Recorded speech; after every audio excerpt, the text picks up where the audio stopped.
Hello everyone, my name is Ron Kim. I'm a member of the State Assembly in New York. I've been in office since 2013. The purpose of my office in the State Assembly is to first and foremost serve the people of New York. I also represent over 130,000 people in the district that I grew up in, Flushing, New York, District 40. And I'm very proud to be the first and still the only Korean American elected in the state of New York. Let me first thank Judy Yu, the president of the Korean American Federation of North America, as well as the Consul General of South Korea here in New York for co-hosting this wonderful series and seminar to engage the next generation of Korean American youth. I guess the one word that describes my journey so far, where I am now, is resilience. As a public servant that helps countless number of people who are suffering every single day, that is the word that resonates with me, especially during this time of coronavirus and COVID-19, when there's a perfect storm of economic, health, and social meltdown that the whole world is experiencing. It is my resilient background that brings the type of guidance and leadership for not only young people, for all community members in New York State, especially when they're suffering so much. I came to this country when I was 7 years old from South Korea, right here in Flushing, right in this neighborhood. My parents, I'm a only child of immigrant Korean parents.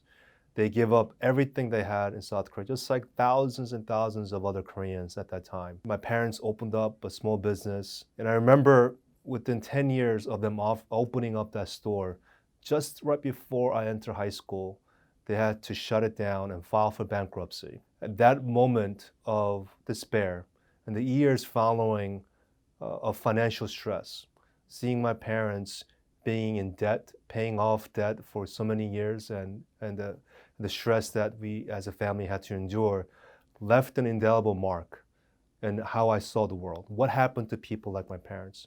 What happened to the immigrants, the Koreans, the small business owners that came here believing in the American dream?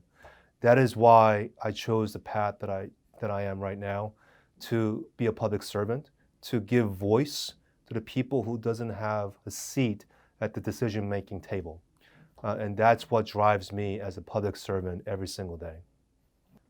Yeah, as a Korean American that deals with identity politics, as a politician as well, it's nonstop. Every day I reflect on my roots, my background, my journey, and how it defines the way that I help people. And I'm at a point where I feel comfortable enough to own my identity and not just be a politician of Korean descent, but someone who can speak to a larger audience beyond the Korean Americans. And it took me a long time to get to this point, because many of us, and just like you that are listening in, being an Asian, a Korean, in a community, in a state, in a country like this could be very tough. We're constantly trying to figure out, where do we fit in? Is it do I have to go to law school? Do I have to go to medical school? Do I have to follow what my parents tell me to become an investment banker? All those things are externally pressuring us to try to fit in somewhere in our society that often looks at us as if we do not belong in this country.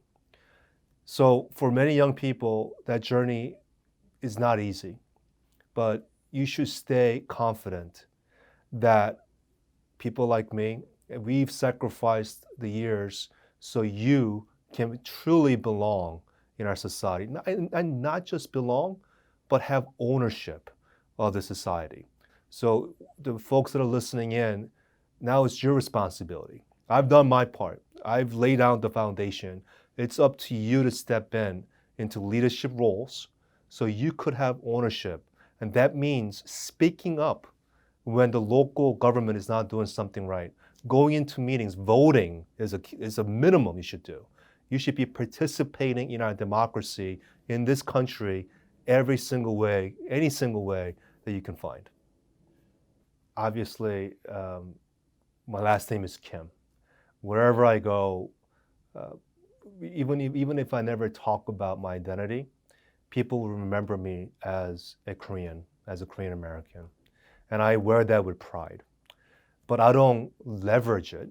I don't use it to cover up issues.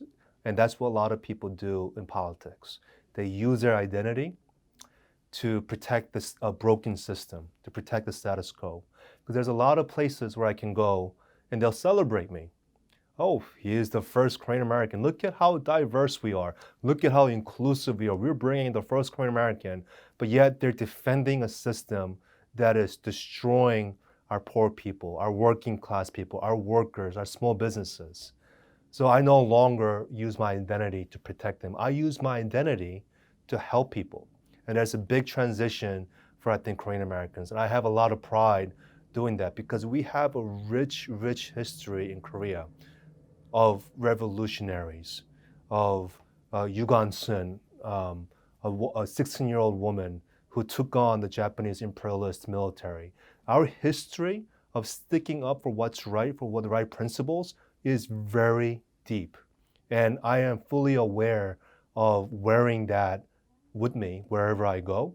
And that is why I feel confident as a Korean American, to say the truth, stick up for the truth, and defend what's important for all people.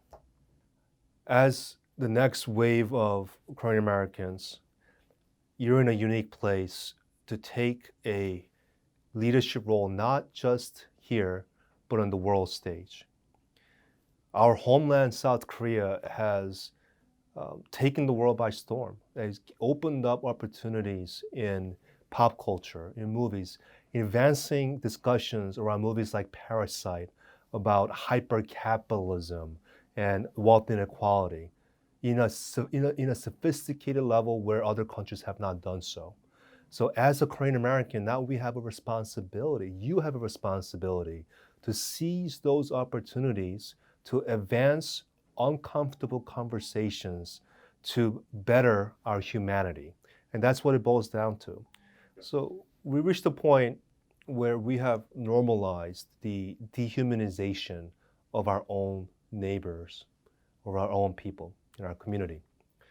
Whether it's the homeless people that are dying on the streets, or whether the seniors who are catching COVID and dying in nursing homes, or the inmates, the older inmates who should be let out in prison, but they're catching COVID and dying behind prison. We can look at those stories and still go and have lunch and brunch and have dinner and not even think about it twice. There's something wrong in our humanity when we see our fellow human beings suffering that much around us and we can just move on and not worry about it. It's up to our generation, your generation, to reconnect the dots, to make a strong stance that that's not right. We have plenty of money. New York State, $1.7 trillion economy. So much money in the state. Why are people going hungry? Why are people dying on the streets? It's not acceptable.